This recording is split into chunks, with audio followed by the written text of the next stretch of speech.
Yo! Video games.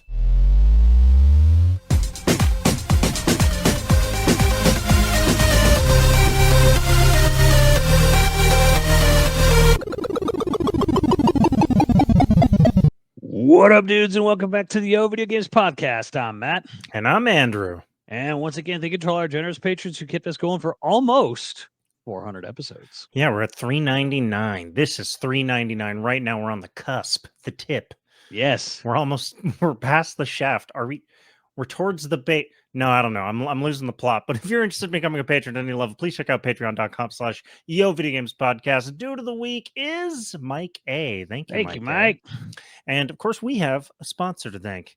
And we're talking about Manscaped. Now, I've got our two probably biggest products, the two most the most used by us, definitely. You know, the lawnmower, little baby bro for your ball sack, and then the Beard Hedger Pro, the thing I use probably every few days to keep my beard short.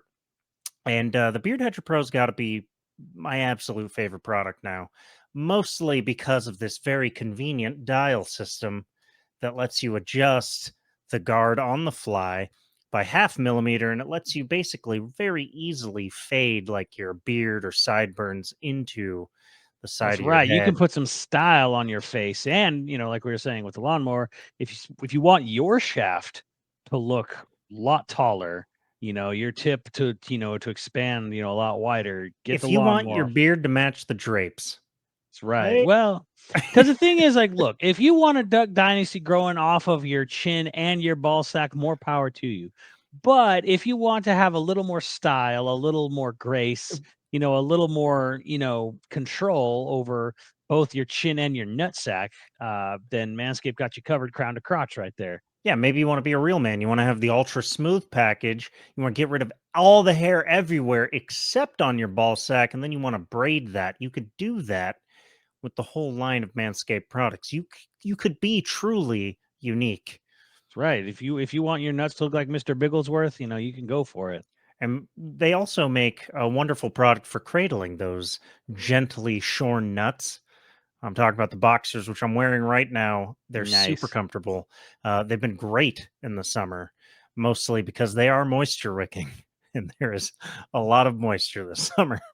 And hey, if you're going to an event, we got the Evo event coming up. You definitely want to, stay the crop nice. Preserver, amazing for that. Preserver and you're out of them. Oh, you use them too much. Crop mops. Yeah, if you ever need a quick wipe down, for an extra fresh feeling. Look, if there's any endorsement for the crop mops to be made, it's the fact that I've been out of them for quite some time now. Like, I use them in my gym bag constantly. They're just a quick, if you're not going to shower in the gym, especially, you get in there real fast, throw away the wipe. Yeah, and if you are going to shower, make sure you take some crop preserver. Keep you Johnson all nice and lubed up and smelling good. Let's end the segment on an intimate question. Do you rub it in, or do you get it on there for do your hands? Oh no, I do a little. Well, yeah. I don't just sit there and I'm not doing it like it's fucking like mustard or hot sauce. Squeeze it on there. Put it on the hot dog right there. If you're interested, I do a wavy line. I do it like a wavy line. Got a ballpark like. I like to put it on my thighs, and then I just kind of use my thigh. No, slap back over like a tanuki, like yeah. If you're interested, singing some Bono, there, yeah. I would love the idea of calling your dick Bono instead of Bono. But if you're interested in checking out any of these products, please head over to manscaped.com. Use our code YoVG, all caps, for 20% off and free shipping worldwide. That's code YoVG, all caps, at manscaped.com for 20% off and free shipping worldwide. Your balls will thank you. Yeah. That's going to be stuck in my head.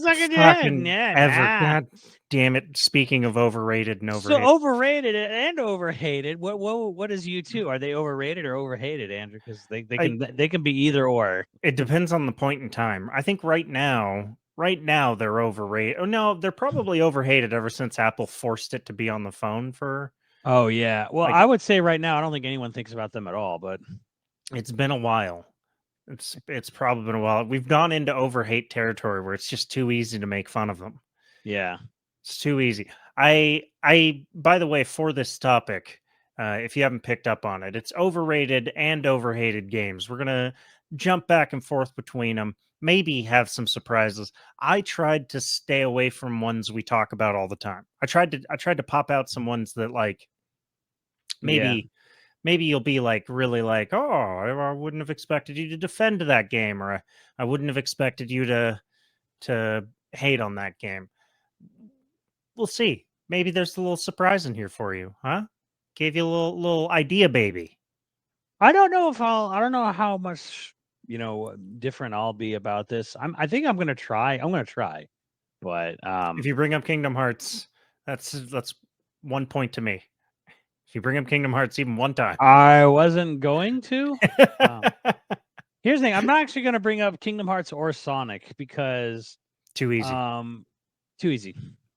Yeah. Just too easy. It's like people love those games, and it's like I don't even feel there's even any need to explain myself with them at all. It's like it's kind of one of those like, look, it's like Fast and the Furious. You know this is not good, but it's got a It's huge cheeseburger. amount of people love it, and you know what? God bless them. It's cheeseburger. You know, you're not trying to change the culinary world with any of those games. So no Sonic, no Kingdom Hearts for me. Okay. On either side of the aisle. So yeah, that's just That's good. That's wonderful. Now people don't know what to expect from you.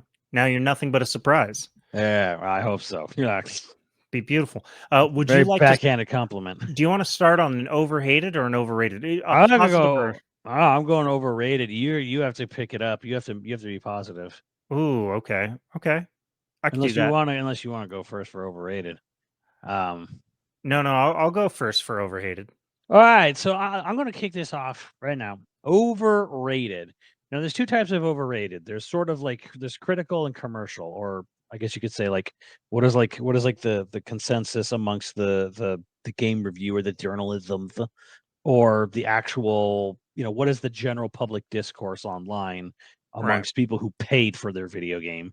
How do they feel about a franchise or game in particular? right. Um, I'm kind of going more franchise rather than particular. I mean, maybe if there's a particular game, I'll talk about it in specifics.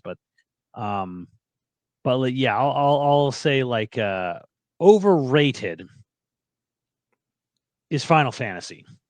Oh, I'm just going right for the kill horse. just the Kill killer.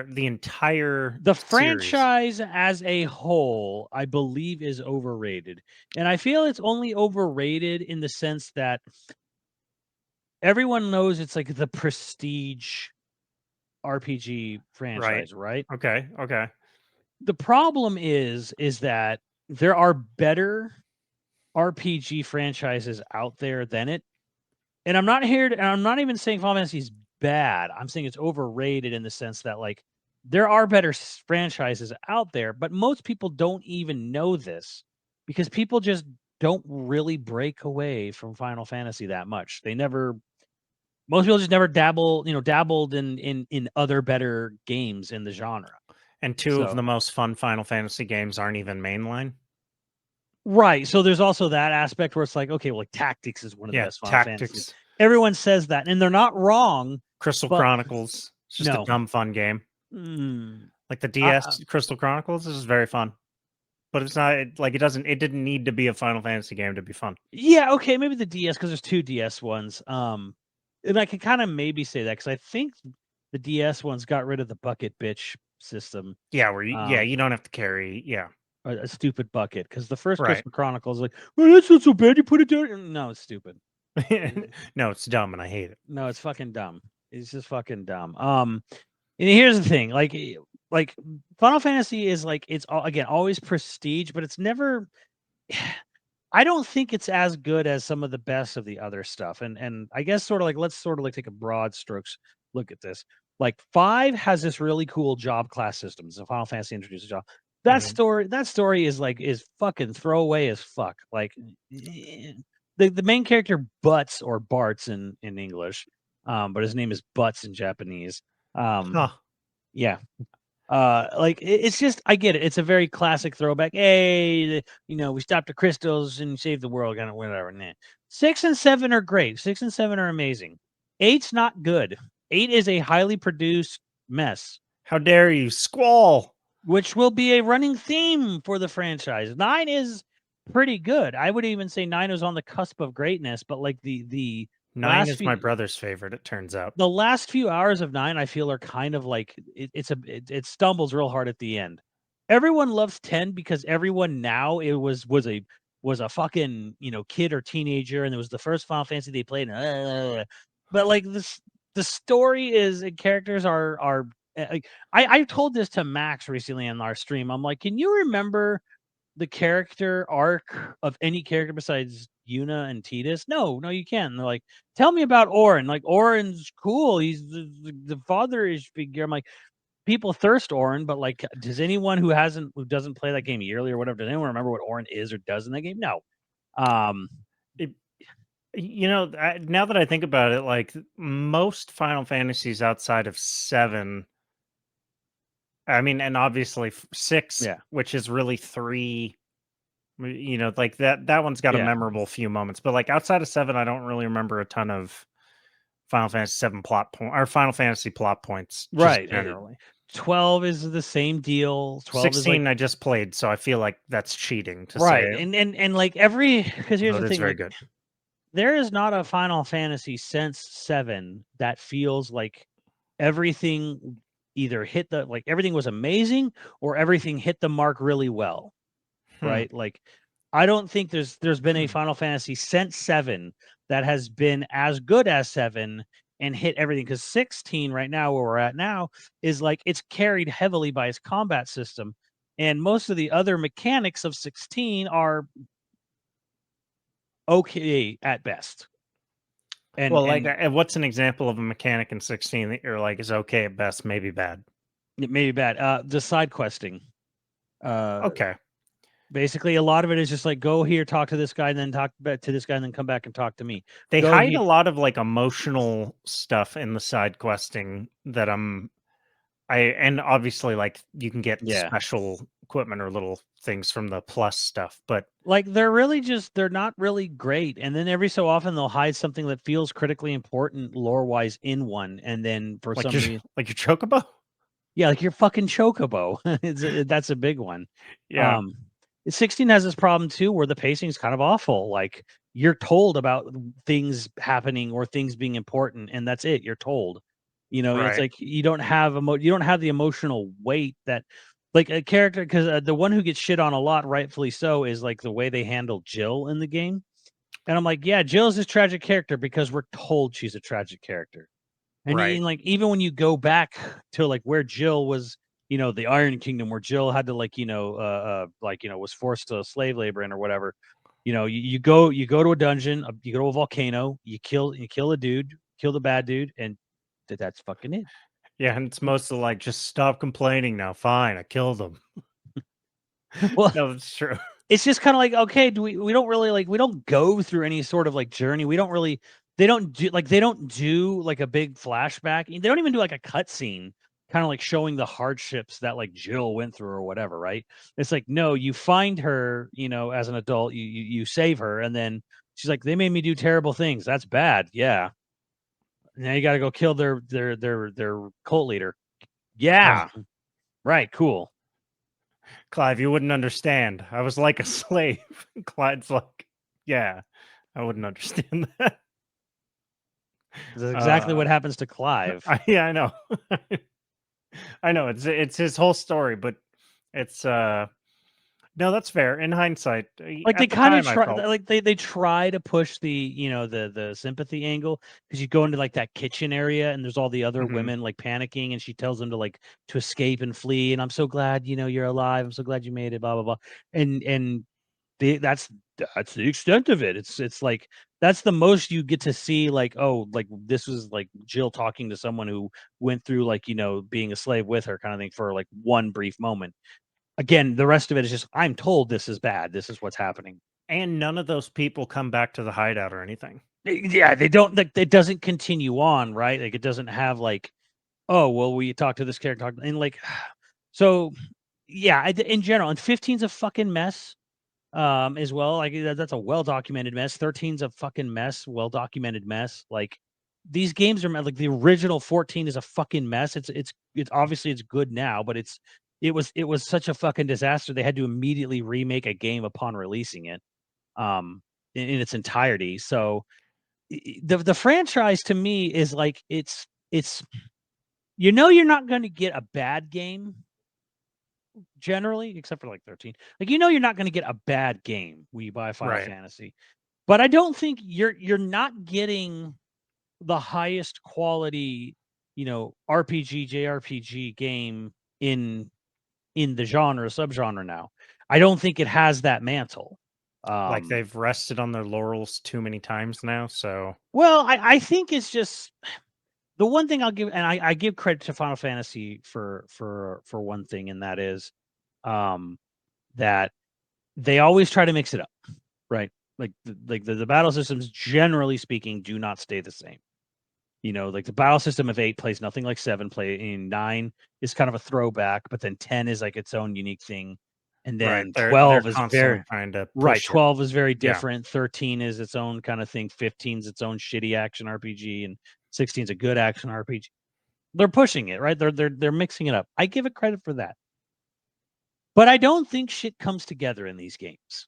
Like I don't. Like and I think my main attributing factor for that is that the core staff, the leads of Final Fantasy from like 4, 5, 6, and 7, they all split and went their separate ways after 7.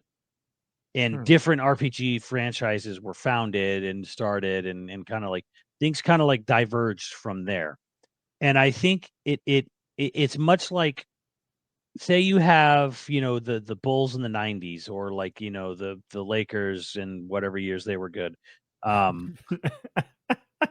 don't know what era you call that, whatever, like the prime Kobe eras, right? Early 2000s, late 90s. Right. So like and then you splinter it off, right? And like say everyone on that team except for like one great player goes to different teams, and all of a sudden they're not winning NBA championships year by year. I'm not a sports guy, obviously. You've lost it on that one, but I get it. You get what I mean? Where it's kind of like, okay, do you have, the Jordan Pippen, Rodman era of Bulls, which are just unstoppable, right? But then like they all go their separate ways. Say they all go to different teams. The Bulls are not the same team anymore. And I think that kind of happened with Final Fantasy in a sort of way where the team that existed was kind of like they were all like, it's not even just they were at the top of their game at the time, but it was almost just kind of like they excelled in all these different departments, and then they split up, and lo and behold, you have a different franchise now. I wonder if that's part of the the culture in, I guess, Japan. Well, the devs in general, I guess they don't really want you to get a following slash sort of mature in your position, right? They move you around on purpose. You don't have any. Is that to keep you from having sway? Maybe they just don't want to pay you more for your next game. Well, I mean, some people get like promoted out of game development. Like they get promoted, into higher business positions. That's what Nintendo loves to do, right? What everyone loves to do. I mean, Nintendo did it, yes, absolutely, and then lots of others. Sega did it, Konami did it, Capcom does it. Like these people just got promoted out of development, and some of them just didn't like it, and they quit, and they go back into game development. But like they have to they really take a beating though, because it's hard to like get traction, when you don't have a whole company backing you anymore, kind of thing. But like either way, like. I would say right now, I'm like Final Fantasy is the most overrated Japanese RPG franchise, because people obsess over it, and like this, you still get the people like this franchise means everything to me. This franchise is my life. Like this franchise put me where I am today. Like you have no idea how much this means to me, kind of thing. And I'm like, part of me is like, that's great. That's cool, but like, because of its very changing nature, they're not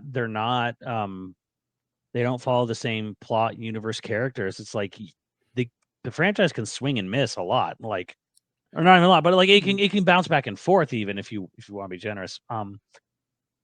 I just think at the end of the day, you take away presentation, and do most Final Fantasies hold up under scrutiny if you take away the presentation value?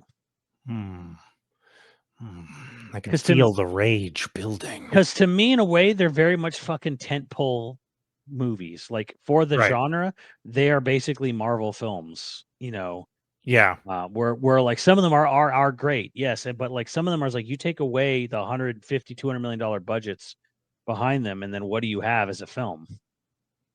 You have bad CGI. Real bad CGI. All right, so I'll jump into an overhated. I'll start it off strong.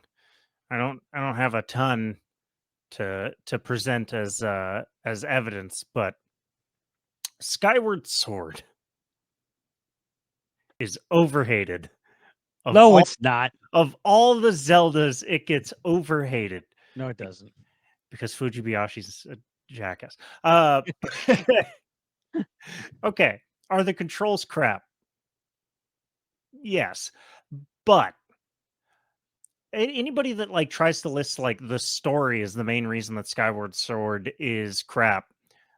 Do I personally sort of like, yeah, going back to like a prequel, but none of the stories in Zelda make that much sense ever. We did a whole lore cast early on in this podcast's life I heavily disagree with that, though. about the stories not making sense. Their Zeldas have had good stories. Yes, yes, they've had good stories, but like specifically when people say like, "Oh, stories are none of the stories are necessarily put together in a way that there's like some grand overarching narrative between all the games." So to randomly pick out of Skyward Sword, like, "Oh, its story doesn't mix well with others," there was a none of them do. moment. There was a moment where we had about a good we had about 3 games that flowed naturally, Yeah, well, now and then it's gone. they form a timeline of which there are 3, 4 now, 3. I mean, I would have to argue 4 Tears does in no way, shape, or form does it work at all with anything that's in their official timeline. Well, where does which timeline is Breath of the Wild on technically? None. It's a reboot, and at this point, them saying anything else is a fucking lie. Yeah, because it's a nonsense. All of their timelines are nonsensical. Like the fact that any of them work together at all, pure happenstance. It's sort of like it's a little bit like how Resident Evil has come together. That whole lore Yeah. timeline, it's all fucking nonsense. By the way, I And watched then the new video, the new movie, and somehow in the new movie, Raccoon City is a short drive from San Francisco, but what? it's in the Midwest near some mountains, which means it has to be on the eastern side of Missouri.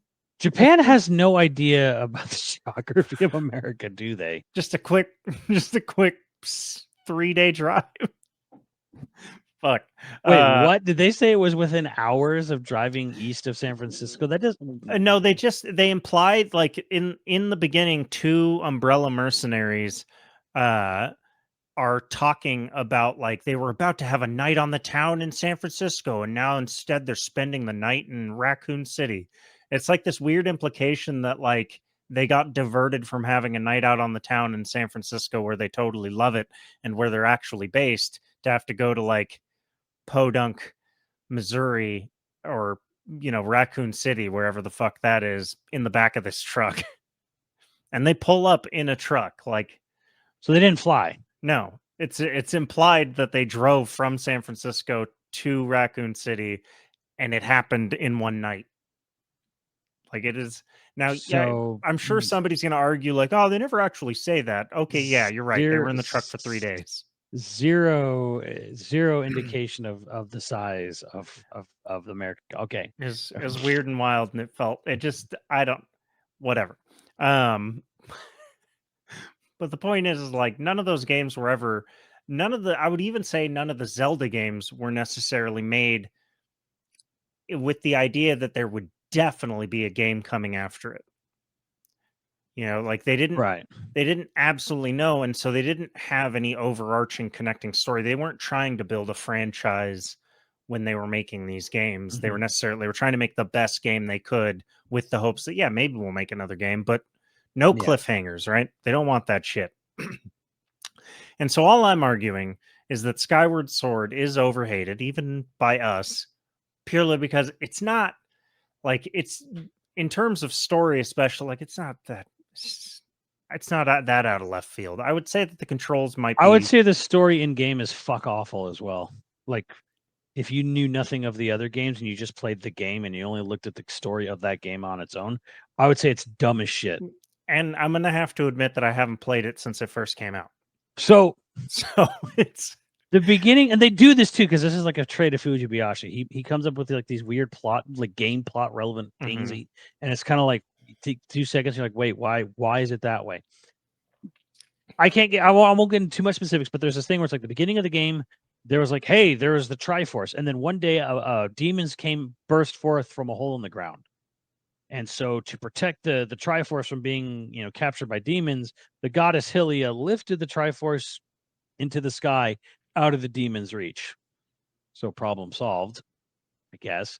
And then they stayed behind to seal the demons underground, which, first of all, there's the whole sense, like, out of their reach into the sky. Cool, problem solved. But then they did this thing where to unlock where the Triforce is in the sky, to get it away from the demons, there's the Skyward Sword, and you have to get this sword forged. Right. And how do you forge the sword? By going to these, forging it in these temples on the ground. And then to reveal the location of it in Skyloft, where the Triforce was, put in the sky, out of the demon's reach. But to know the exact location of it, you have to get this song. A song tells you where it is. Who has the song? 3 dragons that live on the ground. Why? Why would you leave the keys and instructions of where to find this thing on the fucking ground? Why is this game so stupid? Maybe they didn't originally. Why? Why is it so dumb?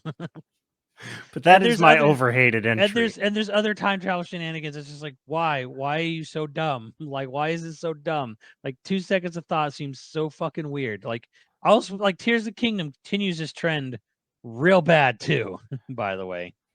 Well, he is the mystery box writer of the game world. Yes. he does like, look, I don't want to spend too much time defending it because we hate on it regularly. I hate this game. But the soundtrack's great. I see it. The soundtrack hasn't stuck with me at all. Andrew, I worked really hard to get that soundtrack put in that game. Did you really? Yeah, are you not aware of this? No. I'm in the Iwata Asks online and in his book. No shit. You don't know about this story? No, I had no idea about that. Okay, so E3 2010. We're at the media roundtable. Right. And I get the mic handed to me, which, by the way, Kit Ellis, you weasel, I noticed how you would never give me the microphone after this. Oh, is this when you just basically didn't get to? You never got asked to ask a question or this invited. Is why I never got asked a question. Yeah, again. okay. Kit, I know you don't work for Nintendo anymore. Yeah, but I know exactly what you're up to, you fucking weasel. But yes, I asked Miyamoto to his face. I said, with the advent of Metroid Other M at the time in Mario Galaxy, we're seeing like these extravagant, presentation. We get like these full orchestrations for the game. Do you think Zelda is up next for that? And Miyamoto was like, well, I guess after doing it for Mario and for Metroid, I guess we'll have to do it for Zelda now too. And then that apparently caused Enuma to freak out. Who wasn't going to have any music? No, it was going to be MIDI. It was going to be MIDI music. So apparently he told him, got in the elevator, going back to their room. He's like, "Did you really mean what you said in that media round table?" He says, "I thought we were just going to do MIDI music." And Miyamoto said, "Well, I guess, since I told the press this is what we're going to do, I guess we have to now." And they go into it years later. They went into it further on Iwata Asks, where they talked about that thing and how much of a fucking issue that caused, because they got back home and they were like, there was no studio, there was no setup in Nintendo headquarters in Kyoto to do live instrumentation recording. They had no ability to do it. So they were like, Banua was actually panicked. Like, how are we going to do this? And he had to call up Nintendo developers in Tokyo and talk to them, and they had to organize an orchestra and put shit together in Tokyo and do it, in a whole separate part of Japan. And this was never fucking part of the budget or plan for Skyward Sword. And because Miyamoto, told the press that was recorded that, yeah, we'll do it for Zelda too, since I guess, since we did do it for Mario and so yeah, they've never forgotten about that, which is probably why they don't do music anymore. Yes, I am directly responsible. You're somebody's villain. I caused them a ton of grief and panic and time and money, because technically Miyamoto did, but it would never have happened if nobody asked. It would never have happened. It was not a directive from him. It was because I put him on the spot. And then he said that publicly, which then caused this huge landslide effect of this, to which I say, good. God, I hope there's just a picture of your face in their offices and just fucking darts. To which I say, fucking good. I can't believe at the end of the Wii's life, when they had made all the fucking money in the fucking universe, and they had a brand new Zelda coming out, they were still gonna compose the game like it was 1986. So is this why we never get invited to any Nintendo stuff when we were going to E3? It's painful. It hurts. So well, that's my overrated. So that's what I'm saying. Hey man, the music's great, and you're all welcome. Anyone who ever liked the music to Skyward Sword, you're fucking welcome. Now you know why they won't fucking make music for the new Zelda games after it. They just need someone to ask. We'll do that. Somebody get us in the door. We'll ask that question again. You can hand it to me this time. They'll be like, "Oh yeah, who are you?" I'm like, Matthew Simmons. Yeah. But they'll be like, "You lost weight. Get him." So now you got another. I got to do an overrated, or do you want to go? Yeah, go over. What are you overrated? Give me an overrated. KOTOR. No, I agree with you on that. KOTOR's boring as shit. It's not the worst thing I've ever, and I had a good time when I played it, and maybe it's because I played it years after it came out. It's just okay. It's okay. Damn. It's just okay. It has some good ideas. I think the game's sort of ugly, but for the time that it came out, maybe it really fucking killed it. I don't even know about that, dude. I remember when fucking Rodney got it when it was brand new, and I remember thinking like, this looks yeah, it's just I'm excited about the remake just because maybe all the things that it hinted at promising or that you wanted from KOTOR originally can now be you're not just like doing these weird hallways that are, oh, I'm going into a poker club. There's nothing happening here. I don't know. I remember just being bored out of my mind because it's like, oh, teach a Twi'lek or Twi'lek or whatever to dance, yes. so that they can get a job and buy their freedom or something like that. Like I remember that. I remember running around very, very blandish looking environments. Super bland environments. Getting into sword fights with real swords, not even lightsabers. You had to earn your lightsaber or whatever the fuck. Yeah, there's things that combat in general was boof. But that's a thing of the time, I guess, not just, but whatever. It will be much better in the remake if they ever do it. one of the things that I sort of didn't. Are you supposed to like how much do you really anytime there's like a light meter, dark meter, paragon, like your decisions affect your spiritual outcome if you're good or evil, Yeah. that kind of thing. It, that game in particular sticks out to me as where it's just like it never fucking mattered. Yeah. Just just like I can't even I did not care at all. Maybe the only other one that it just didn't seem like it mattered was Fable. Like Fable, it didn't I didn't give a fuck about, but like truly in KOTOR, like they wanted you to feel like if you go to the light side or the dark side. I remember people telling me in chat being like, "Oh, try to stay to the middle." And I was just like, I don't give a shit. Whatever the power is that I love, oh, I want that power. I'll just do all the things to make me evil enough to get that, or good enough to get that. Whatever. Yeah, you know what the problem is, and I need to make sure I really piss people off here is Yeah. that I don't think Star Wars has a good and is written well enough to really make the choice between good or evil even feel like a dilemma. Well, wait, that game Feel or like it's a Star Wars conundrum. in general? Star Wars in general.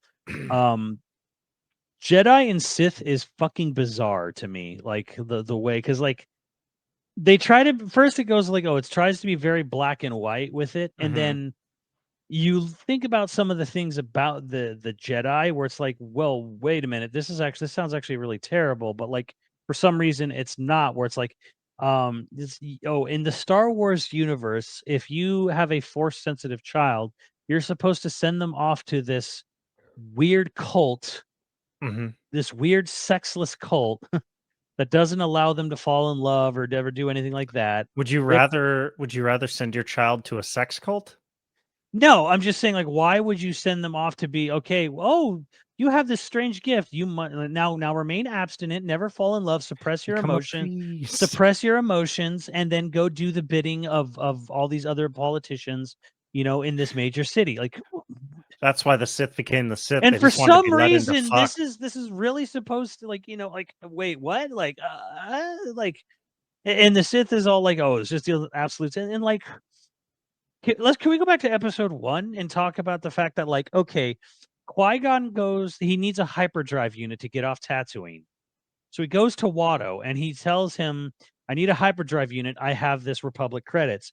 Watto tells him, Republic credits are no good to me. Qui-Gon immediately tries to swindle the fucker by doing a Jedi mind trick. Right. Credits will be fine. Watto is a species that is immune to this shit, like Jabba. So he's just like, no, Jedi mind trick's not going to work on me. So then he fucking feeds into this guy. He's gambling for the kid's life or Anakin's life, right? And Qui-Gon literally fucking like force manipulates the dice to roll onto Anakin to get what he wants. So he literally tries to fucking rob and steal and swindle from this guy on Tatooine to get what he wants, but he follows a strict moral Jedi code. Like Qui-Gon's like one of the most noble, goodest, bestest Jedi's ever, kind of thing. Yeah. And he's really not, but it's not like we say that as sort of like CinemaSins fans, or I'm not a fan of CinemaSins. Like, let me clarify, but just as people in general who are always nitpicking movies. Yeah. Um, we nitpick movies like that, but the movie itself never, ever at any point do they ever sit there and go, yeah, the Jedi were kind of wrong. And so they never do that. They never do that. Like, like the Sith are bad. Here's this guy who's dressed like, like a, like Satan or whatever, or like, he's talking in a goofy Saturday He's got morning a cartoon red voice. face and he wears a Yeah, black cloak. He's a yeah, bad it's like guy. he's a bad guy and he does bad things, so like I'm sorry, but like just the moral code of Star Wars in general is not written well enough to have a video game where there's like this real moral dilemma there. Right. And Star Wars is already sort of nonsensical enough that like I'll let it slide. But there's plenty of stuff in KOTOR where it's like your mentor is evil, right? That lady's evil. She's not good. The Yeah. lady that's teaching you how to use the force, she's a bad person. How does that work? If you want to be good, the person teaching you flat out not good.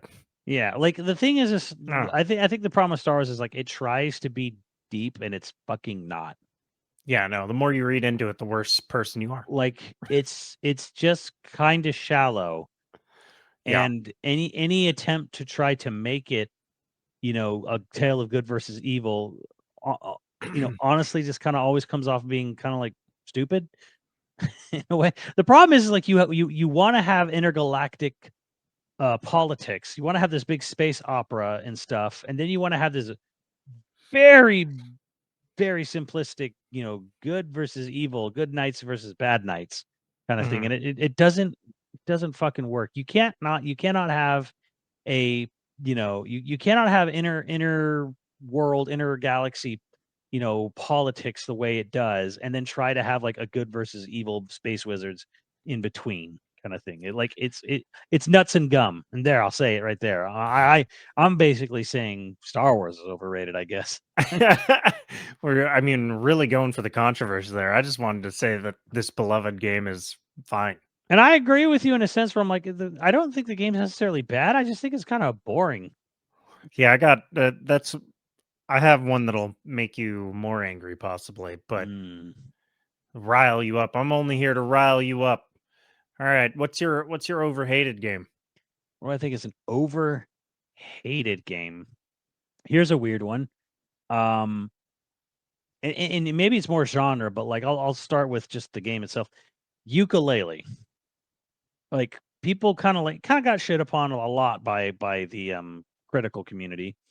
And me and Gerard were like the only two people who were kind of like, well, I feel like this is what I paid for, because the Kickstarter was to That's make. all I saw. I only saw Right. people saying that's what they were So happy with it. people like me were like, hey, we wanted a Kickstarter to make a N64 style platformer, and we got an N64 style platformer, and because now people will argue like, hey, this was the same way Shenmue fans felt with 3, in which I would argue Shenmue was never good to begin with. Overrated. We've already said that before, though. but yeah, it was one of those things where it's like, oh, it's just this dumb collectathon. I'm like, yeah, this is what a 3D platformer is. Like, is it as good? Okay, look, is Yooka-Laylee as good as Mario Odyssey or Mario 64 or the first Banjo-Kazooie? No, it's not.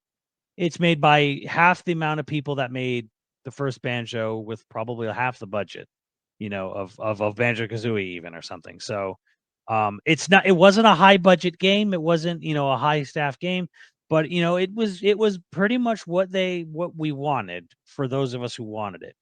But it kind of gave me this big sort of like more of a reminder that like, yeah, gaming journalists fucking hated 3D platformers. Like they were real on board with Mario 64 and they loved Banjo and like the first 3 Crash games, but like pretty much after 1998, like the fucking love was over for the genre for the most part. Like they started to get like scrupled, like, there was like, they were getting judged pretty harshly pretty much after 98, anywhere from 99 onward. Well, DK64 got raked through the coals for it, and I sort of Banjo-Tooie wonder even. if it's is that around the time when games switched from being games to being critiqued as art? Well, you could kind of argue because Metal Gear Solid was kind of like that big, like games are art, kind of push for a lot of people. Right, like so, like 98 is probably right around where the shift happened, where you like a lot more. Like critics were more interested in judging things instead of just judging them based on like their value as games, also Yeah. as art. Right. Yeah. And here's, I guess, the other way to look at it too is just kind of like, look, 3D platforming kind of peaked in 98. Right. That's true. So like was DK64 as good as Mario 64 or Banjo Kazooie? No, it wasn't. Was Tooie? No, it wasn't. Did it kind of gets to that point where like, okay, well, the sequels and follow-ups weren't as good as the best, and maybe that I'm like, okay, yeah, but that didn't mean we needed the whole fucking genre to get thrown into a dumpster fire. Right. Like after Jack 1 was like the last honest attempt at doing a traditional 3D platformer for a fucking while. I mean, I guess you could count Mario Sunshine, but it was like, yeah, like Nintendo would shit out a Mario like every 5 to 8 years. There'd be like a 3D Mario from Nintendo. And I But mean, like Mario Sunshine was good. it was good, but that one I could also easily qualify in my overhated. I will say it right now. I think Mario Sunshine is a little overhated. Is it as good as the other 3D Marios? Well, no, but it's not bad. Pretty fucking good though. Yeah. It's still pretty fucking good. The Like, Isle of Delfino. yeah, I mean, there's definitely problems with the game. I'm not gonna pretend there's not, but like, it's way overhated. So, and yeah, I think 3D platformers in general kind of got a bad rap, and Yooka-Laylee was like a more recent poster child for it, and a more further back than Mario Sunshine. Well, Kickstarter games in general get a lot more shit than other games I've noticed, like especially from critics. And I don't know, like, okay, big brain conspiracy time. Is it because those critics are bought and paid for by an industry that doesn't want Kickstarter to be a viable way for independent devs to make money? I don't would know, say, but it feels that way sometimes. yeah, I can certainly feel that way. I would say the problem more is this the fact that when a critic reviews a game, a Kickstarter game, they're reviewing the game against every other video game that went through a major publisher. Right. And it's kind of the reason why Kickstarter gets a bad rap in general is that people like, oh, the creator of like, I really don't want to do like, I don't want to put Iga on the spot here, but like Iga, the guy, the original Metroidvania creator, not Symphony of the Night creator, wanted to create a Metroidvania again. He wanted to do another Metroidvania, and he didn't work at Konami anymore because they weren't having him do. Konami doesn't make video games, so he does Bloodstained. Bloodstained is received really well, so I guess this is kind of a weird pick here, but like if people were like, well, Bloodstained wasn't as good as Symphony of the Night, I'm like, Bloodstained didn't have the full backing of a giant publisher behind it. Right. That's kind of the problem with all these Kickstarter games. Like, no matter how much money any game has ever raised on Kickstarter, you have to understand that it's usually a fraction of what a game in the late 90s or the early 2000s would even get, let alone now. The Right. Kickstarter games get like a really good Kickstarter will get $4 to $5 million, right? A really, really good Kickstarter game will get $4 to $5 million. That's nothing.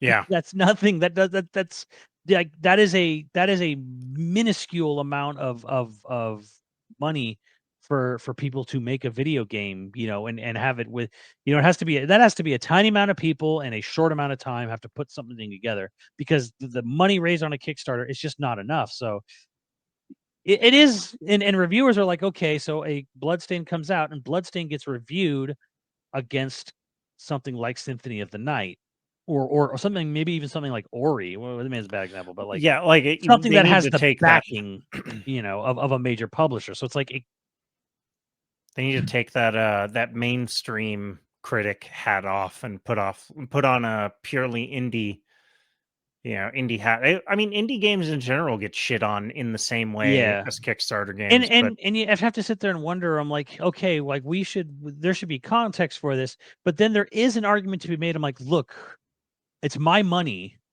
I come to a video game store. I have X amount of dollars to spend on a video game. It is not really my problem how a game got made. It is whether or not this game is of the highest quality product that I can get for the money, right? That's fair. Like, yeah. I shouldn't have to sit there and I'm not a charity for an indie developer, yeah. But the thing is, usually an indie game is way cheaper than a mainstream. Usually an indie game is like $20, right? But like, let's say, for example, I don't know what it's going to cost. I don't quote me on this, but let's say whatever, like, let's say Sea of Stars is about to come out at the end of the month. Say there's a physical version. I don't know if there is for public, but whatever. You walk into a GameStop, right? And let's say it's Sea of Stars is going to be whatever amount of money, dollars it would be, right? Hypothetically speaking, let's say it was like $30, right? And let's say, but here's this Final Fantasy game. Like, here's Final Fantasy 15 Royal Edition. It's also now only $30, right? Let's say they're the exact same price. but one is like millions and millions and millions of dollars and 10 years of development. All this fucking money went into it, and someone has to sit there and look at it and go, "Well, I have $30.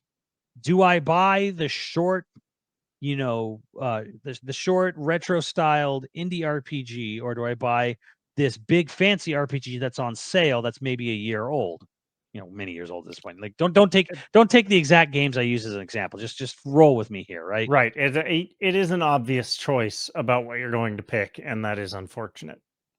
So I understand that aspect of it, but I still think, like, within context, it's like Yooka-Laylee in general and 3D platforms in general, they kind of get overhated because they're collectathons, and I'm like, well, that's what they are. Like, and it's totally fine if you don't like doing that. Like, if you just think that kind of gameplay is monotonous and boring, that's fine.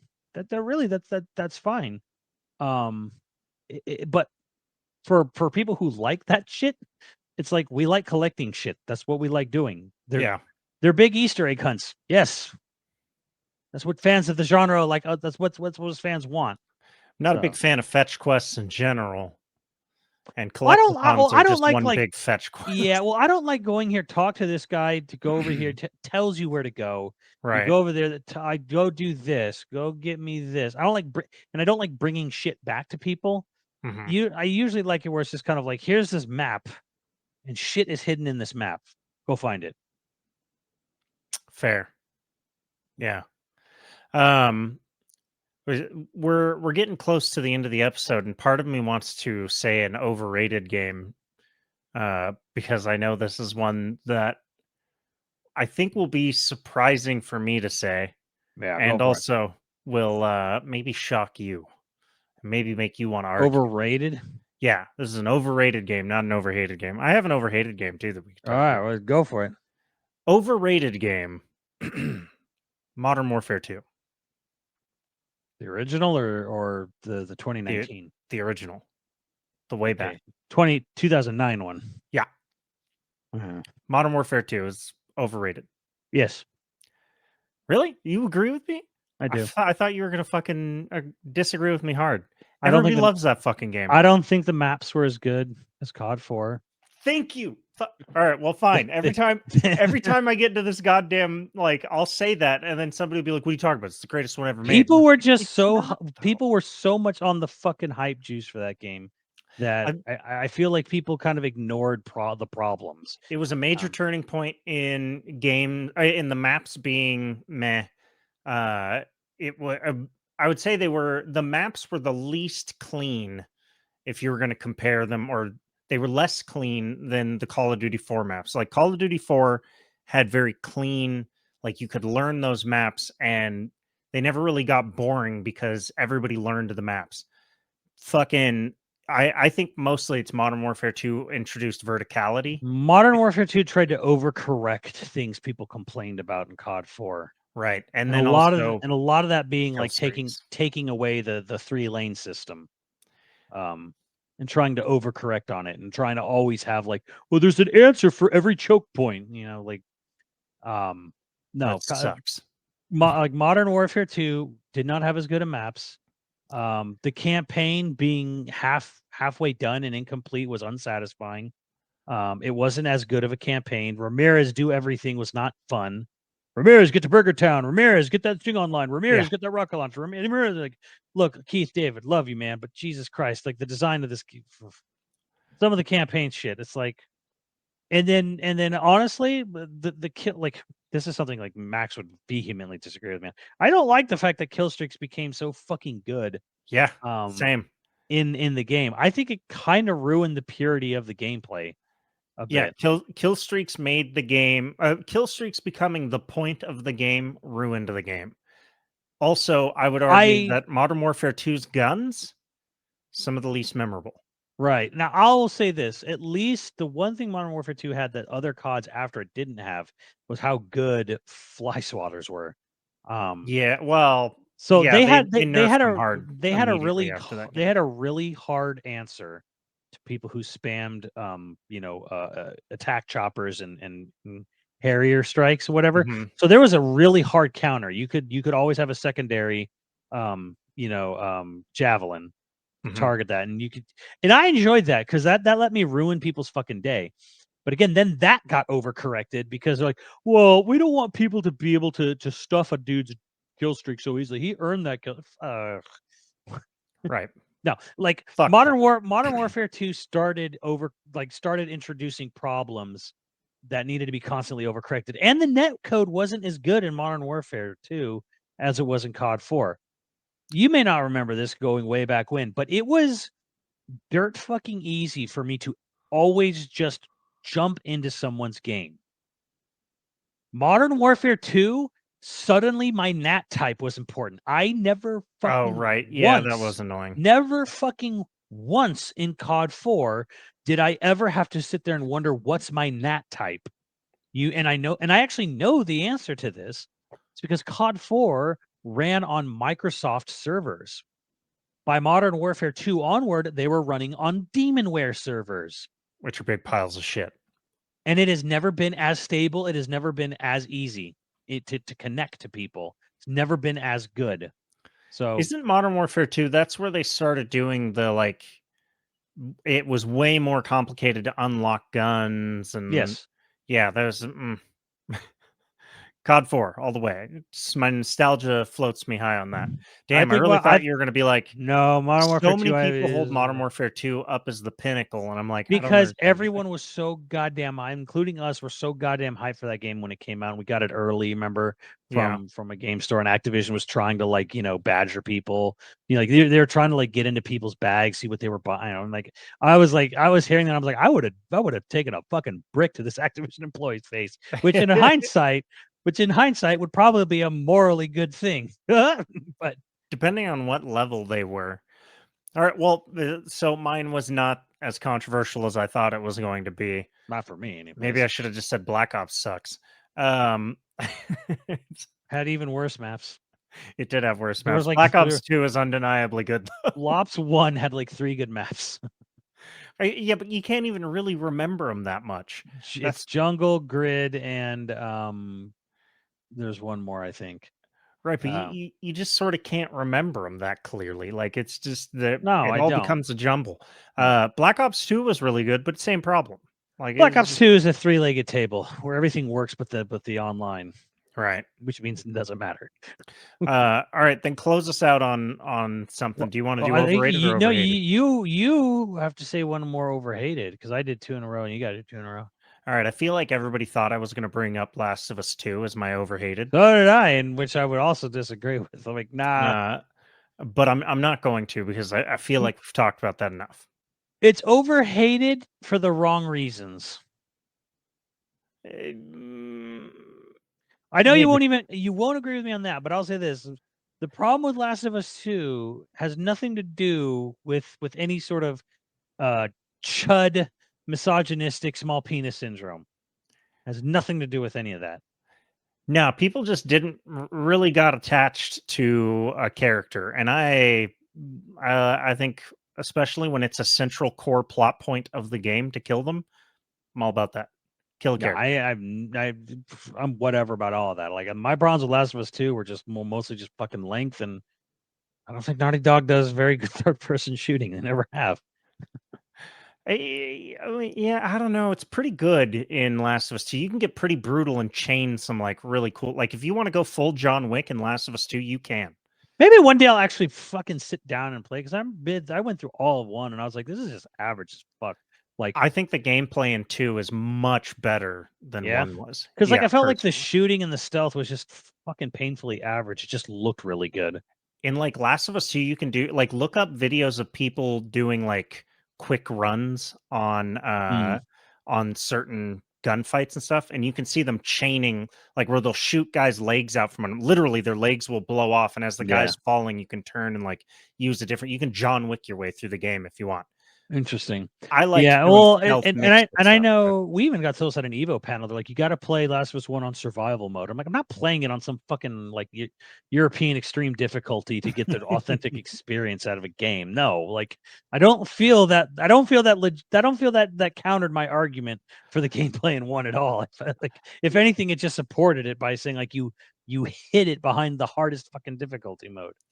Survivor mode is a lot of fun, granted that you're decent at that style of game. Because if you're shaky at all at like any sort of, because you have to use stealth in Survivor mode, Hmm. like you have to. Like maybe Right, there's because somebody out there. there's no checkpointing. You can't throw a brick run to checkpoint. Yeah, you can't do that shit. And like the way the enemies are designed, if you just straight up try to like charge anything in survivor mode, you get mowed down. Like you can't just like charge into a situation and try to run Here's a through question: or anything Do like that. human enemies in survivor mode do they take more than one bullet to the face?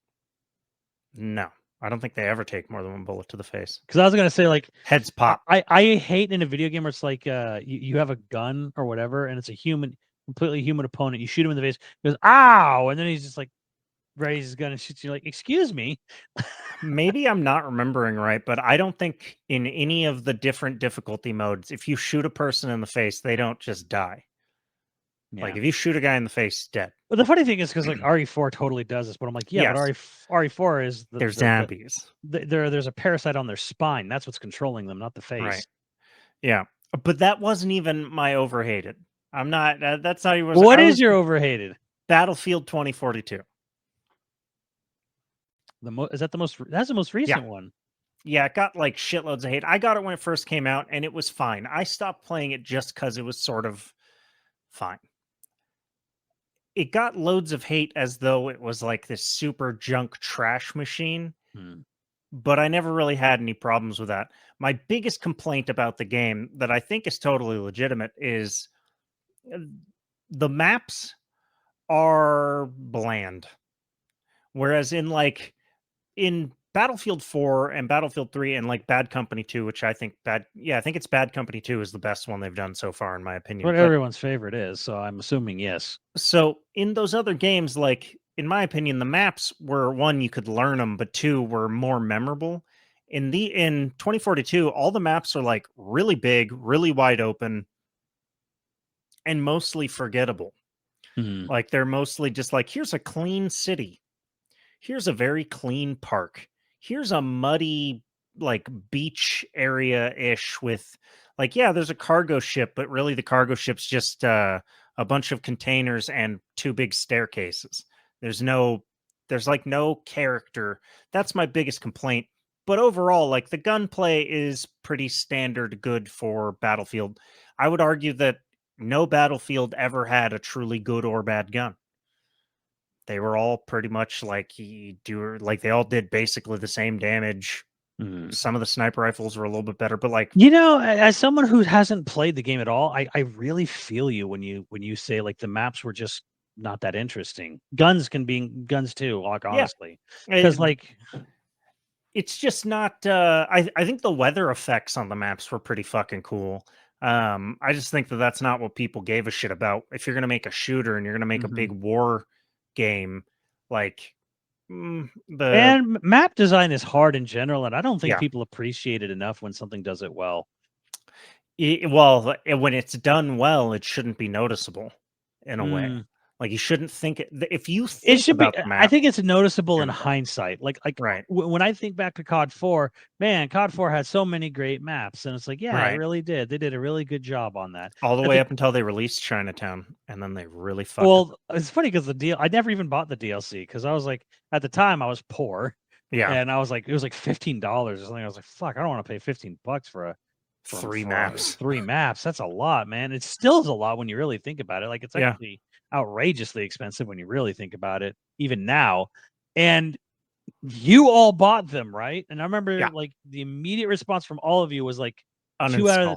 two out of the 3 suck. And I was like, well, I'm not buying it then. Yeah, and I can't even remember what the good one was. Yeah, you like, and I don't even know if the good one was really that good. It was just okay. It just wasn't some- Chinatown. It just like because you were like, yeah, the two of these maps are awful. The Chinatown I heard was terrible, and I was like, well, then I have no incentive to buy this. Yeah, I uninstalled them. Like it was one of the first times I ever bought a DLC, played for the first night, and was like, nope. Nope. No, thank you. But okay. Do you have any closing thoughts?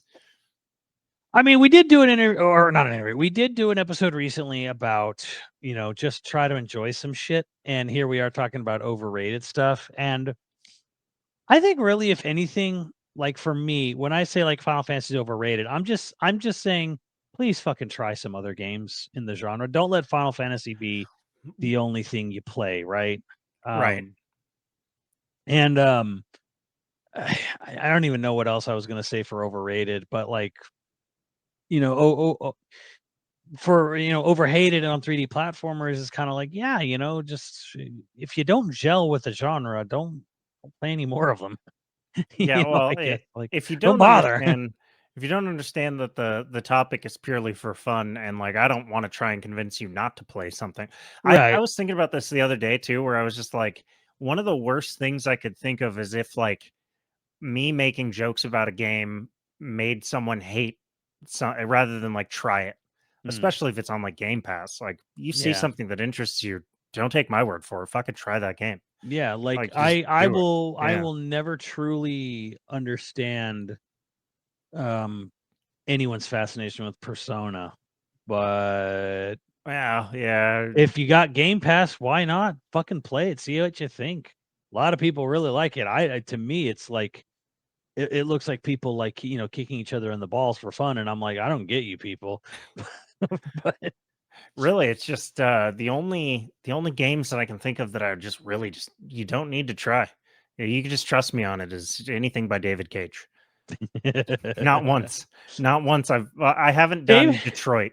I can't believe. Well, here's the thing with David Cage games. I don't know why anyone would spend money on them. Just watch a Let's Play.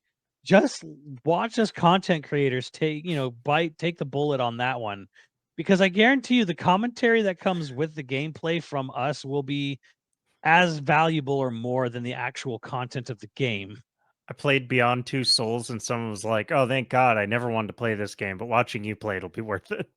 And I can't remember who Exactly. said that when I streamed it, I but I mean, was it's a like, "That great doesn't." compliment, but it's also like, yeah, like I'm it's like upset. well, Steve had the exact same feeling when we played. We got through Detroit, and Steve was like, he's like, hey man, we're having a blast with this game, but like, man, if you like having a game in your video game, don't buy this. He's just like, he Ouch. was just like, if you like, I don't know, if you like having a game or gameplay, then yeah, you probably don't want to buy this game.